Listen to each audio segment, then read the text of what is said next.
வணக்கம். Writer from Javarpatti Puthur. Power writer அப்படிங்கிற YouTube channel மூலமாக உங்களை மீண்டும் சந்திக்கிறோம். மற்ற மகிழ்ச்சி. அதோட எங்கள் சேனலை சப்ஸ்கிரைப் பண்ணுங்கள், பெல் பட்டன் அழுத்த மறந்துடாதீங்க. அதோட எல்லாத்துக்கும் ஷேர் பண்ணுங்க. சிவகங்கை மாவட்டத்தில் அமித்ஷாவுடைய ஒரு பையன் வர்றார். கானாடு காத்தான், காரைக்குடி பக்கத்தில். வரவேற்பதற்காக சென்ற அண்ணாமலை அங்கே செய்தியாளரை சந்தித்து ரொம்ப தன்னுடைய கட்சி மட்டும்தான் உயர்ந்த நிலை இருப்பதை போன்ற ஒரு பேட்டி சொல்லியிருக்கிறார். ஜூன் 14க்கு பின்னால அதிமுக இருக்குமா இருக்காதான்னு தெரியல. ஏன்னு கேட்டா விளக்கு அணைவதற்கு முன் பிரகாசமாகத்தான் எரியும். ஜூன் 4க்கு பின்னாடி அதிமுக இருக்கும் இடம் தெரியாது அப்படின்னு இன்னைக்கு அண்ணாமலை பேட்டி கொடுத்திருக்காங்க. அவர் பேட்டி கொடுத்ததுக்கு காரணம் என்ன அப்படின்னா, பலவிதமான கருத்துக்கள் நம்ம சொல்ல முடியும். அதாவது எடப்பாடிக்கு பின்னாடி அந்த அதிமுகவினுடைய நிர்வாகிகள் அவர்களுடைய கண்ணுக்கு முன்னால் அவர்கள் தேர்ந்தெடுத்தல அந்த அதிமுகவினுடைய நிர்வாகிகளுடைய வெளிப்பாடு எந்த அளவுக்கு நம்பிக்கையாக இருக்கும்னு ஒரு பொறுப்புகளை கொடுத்தாரு. மற்றபடி பணத்தை அள்ளி வீசினாரு. மற்றபடி இருக்கக்கூடிய அதிமுக பிரமுகர்கள் அதே மாதிரி நம்பிக்கையற்ற நிலை நடந்து கொண்டார்கள், விருப்பம் இல்லாமல் நடந்து கொண்டார்கள். இன்னும் சொல்லப்போனா பல தொகுதிகள் ஆளும் கட்சிக்கு ஆதரவாக செயல்பட்டார்கள் அப்படிங்கிற பகிரங்கமான ஒரு தகவல் இன்னைக்கு இருக்கு. இதன் அடிப்படையில் அண்ணாமலை சொல்றார், ஜூன் 14க்கு பின்னால அதிமுக காணாமல் போய்விடும், அதிமுக இருக்குமா இல்லைன்னு தெரியாது. ஏன்னா அணையக்கூடிய தீபம் நின்று எரியும். அதனால இன்னைக்கு மிகப்பெரிய ஒரு வேகமா ஜெயக்குமார் போன்றவர்லாம் பேசிட்டு இருக்கிறாங்க அப்படின்னு சொல்லிவிட்டு ஜெயக்குமார்லாம் இன்னைக்கு விமர்சனத்துல அண்ணாமலையை ஆமா வாய் கொடுப்பு மற்ற பார்த்து பேசு, ஆமா உனக்கு தான் தெரியும் பேசாதீங்க போட்டு அந்த வேகப்பட்ட கருத்துக்களை பேசக்கூடிய ஒரு சூழல்லாம் இன்னைக்கு இருந்துட்டு இருக்கு. அதனால ஜெயக்குமாரோடைய கருத்து மற்றபடி செங்கோட்டையன் மற்ற சோன்ஸ் இருக்கக்கூடியவங்க செல்லூர் ராஜெல்லாம் இன்னைக்கு அண்ணாமலையை எதிர்த்து தன்னுடைய கருத்துக்களை பதிவு செஞ்சுக்கிட்டு தான் இருக்காங்க. ஏன்னு கேட்டா அதிமுகவுக்கும் பாஜகவுக்கும் இடைவெளி ஏற்படுத்துறது அண்ணாமலை தாங்க.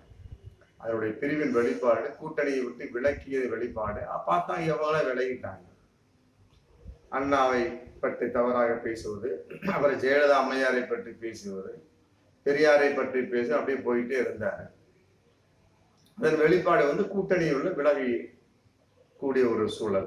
அதன் அடிப்படையில அண்ணாமலை சம்பந்தப்பட்ட வகையில தன்னுடைய நிலைப்பாட்டின் வெளிப்பாடு அவர் ஸ்ட்ராங்கா இருந்துகிட்டார். ஆமா, நம்ம தனிப்பட்ட முறையில மெஜாரிட்டியா இருக்கும், நம்முடைய தலைமையில பாஜக தலைமை கூட்டணி அமையணும் அப்படின்னு. அதன் அடிப்படையில் தேர்தல் நடந்து முடிஞ்சாச்சு. இருந்தாலும் இந்த பேட்டியின் வெளிப்பாடு என்ன அப்படிங்கிற பார்க்கின்ற சூழல்ல அண்ணாமலை சொல்றாரு, நடந்து முடிந்த தேர்தலில் அதிமுகவுடைய நடந்து கொண்ட வெளிப்பாட்டின் அடிப்படையில் அவர் பேசுறாரு.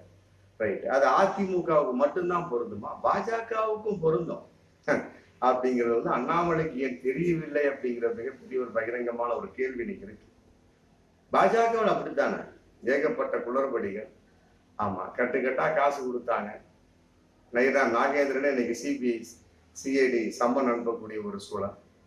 அவர்களுடைய ஒரு விசாரணை வெளிப்பட்டத்தில் சிபிசிஐடி விசாரணை வட்டத்தில் நைனா நாகேந்திரன் இன்னைக்கு இருக்கிறாரு. மற்றபடி ஏகப்பட்ட பாஜகவில பணத்துக்கு அடிச்சு போட்டாங்க.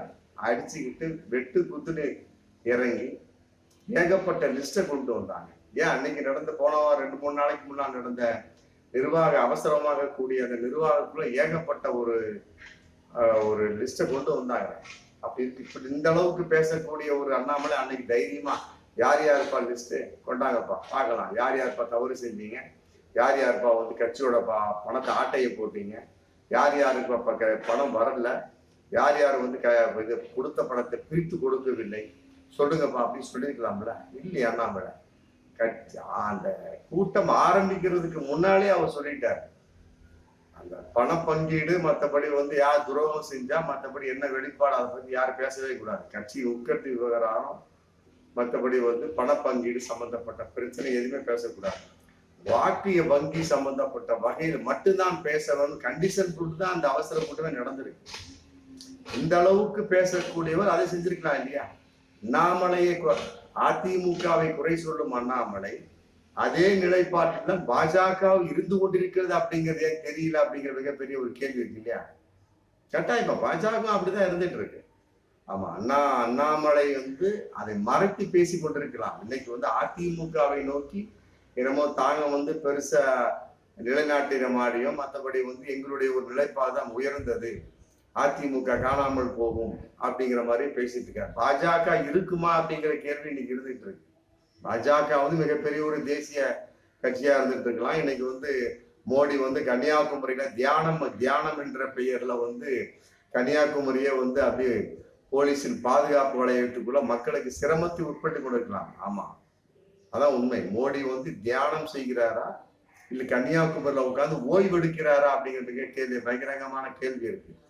ஆமா, அதனால இது யாருக்கு உத்தரவு கேட்க வேண்டிய அவசியம் இல்லை அப்படின்னு சொல்லிட்டு தமிழக அரசே சொல்லிடுச்சு. அதனால இங்க உட்கார்ந்து ஓய்வு எடுக்கிறாரு, அவ்வளவுதான். அவருடைய தியானம் செய்யலாம், யோகா செய்யலாம், அதை பத்தி ஒண்ணும் கிடையாது.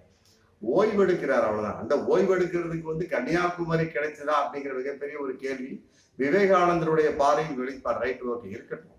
அது எதுக்கு மற்ற வியாபாரிகளை சிதைக்க வேண்டும்? வியாபாரத்தை உள்நோக்கத்தோடு அதுக்கு அதனுடைய வெளிப்பாடு வியாபாரம் நடக்க முடியாத அளவுக்கு, வியாபாரத்தை நடத்த முடியாத அளவுக்கு, மக்கள் சிதைந்து போகக்கூடிய அளவுக்கு எதுக்கு அந்த ஏற்பாடு பண்ணணும்?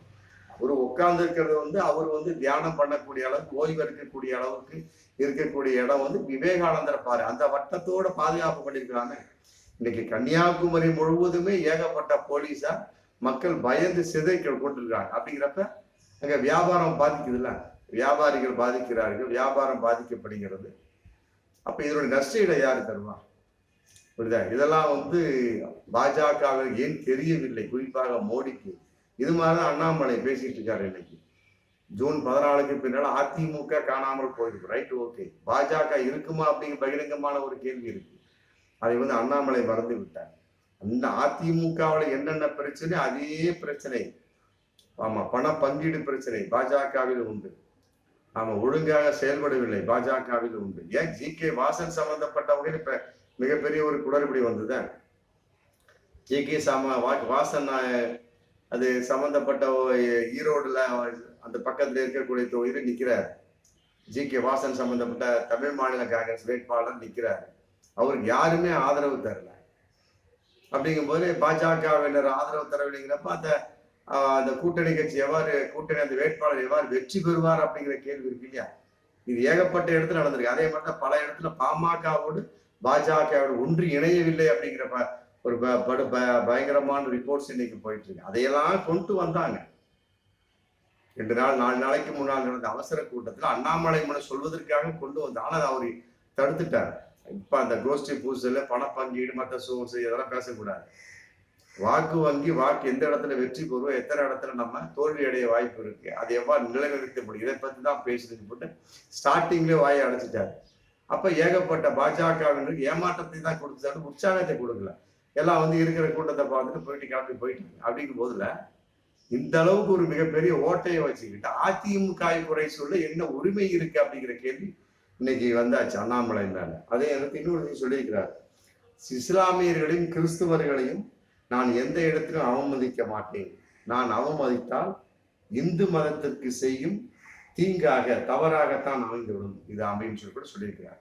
இது ஒரு நல்ல ஒரு விஷயமாகவும் படுது. அவர் வகையில எந்த ஒரு வார்த்தையும் இன்னைக்கு இஸ்லாம் சம்பந்தப்பட்ட வகையில பேசாவிட்டாலும் கூட அவருடைய கட்சி சம்பந்தப்பட்ட எத்தனை அளவு பேசுறாரு. குறிப்பாக மோடி ஒரு 5-6 ஒரு மாசத்துக்கு முன்னால இஸ்லாமியர்களை பத்தி எவ்வளவு கேவலமாக பேச, ஊடுருவுக்காரர்கள் அதிகமாக பிள்ளை வரக்கூடியவர்கள், காங்கிரஸ்காரர்கள் ஆட்சிக்கு வந்தாலும் இருக்கிற சொத்தெல்லாம் பிடி இஸ்லாமியர்களுக்கு கொடுத்து விடுவார்கள். அப்புறம் கேட்டதுக்கு ஐயோ நான்லாம் அப்படி சொல்லவே இல்லைங்க. ஆமா, இப்போ அண்ணாமலை என்ன சொல்றாரு, சிவகங்கை மாவட்டத்துல அந்த பேட்டியில என்ன சொல்றாரு அப்படின்னா, இஸ்லாமியர்களும் கிறிஸ்தவர்களும் அவமதிக்க மாட்டேன், அவமதித்தால் இந்து மதத்திற்கு நான் தவறு செய்ததா ஆகிவிடும் கூட சொல்றாரு. இதைத்தான் மோடியும் சொல்றாரு அன்னைக்கு.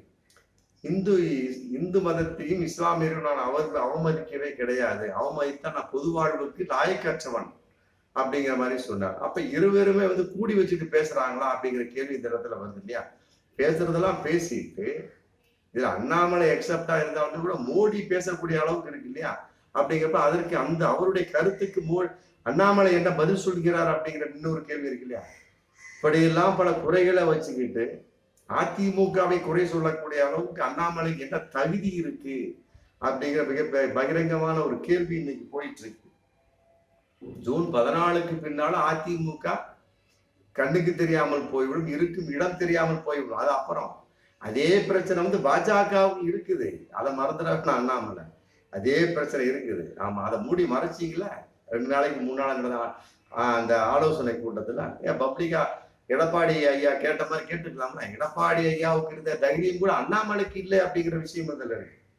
எடப்பாடி ஸ்ட்ரைட்டாவே கேட்டார்ல, யாப்பா யார் யாருப்பா என்னப்பா பண்ணீங்க, என்ன சமாச்சாரம்ப்பா, லிஸ்ட்டை கொடுங்க அப்படி கூட அதுக்கு உண்டான சத்தம் போட்டாரு, அது கூட ஏற்பாடலாம். ஆனா அண்ணாமலை அப்படி செய்யவே இல்லையே, யாரையுமே செய்யவே இல்லையே. அவர் தொகுதிக்கு 25 ஒதுக்கப்பட்டதா இருந்தது. பட் எந்த அளவுக்கு அவரு பிரிச்சு கொடுத்தாரு அப்படிங்கிற மிகப்பெரிய பகிரங்கமான ஒரு சந்தேக கேள்வி இன்னைக்கு போயிட்டு இருக்கு. அப்படிங்கும் போது அதிமுகவை குறை சொல்வதற்கு அண்ணாமலைக்கு என்ன தகுதி இருக்குது அப்படிங்கிற பகிரங்கமான ஒரு கேள்வி இன்னைக்கு இருக்கு. கட்டாயமா ஜூன் 14க்கு பின்னால அதிமுக இருக்க இல்லையோ, நாடாளுமன்ற தேர்தல் ரிசல்ட்டுக்கு பின்னால, மற்றபடி பாஜக இருக்கான்னு அண்ணாமலை பார்த்து கொள்ள வேண்டும் என்பதை நம்ம பகிரங்கமாக சொல்லக்கூடிய ஒரு அறிவுரையாக இருக்க முடியும். பார்ப்போம் மீண்டும் அடுத்த வீடியோ. நன்றி.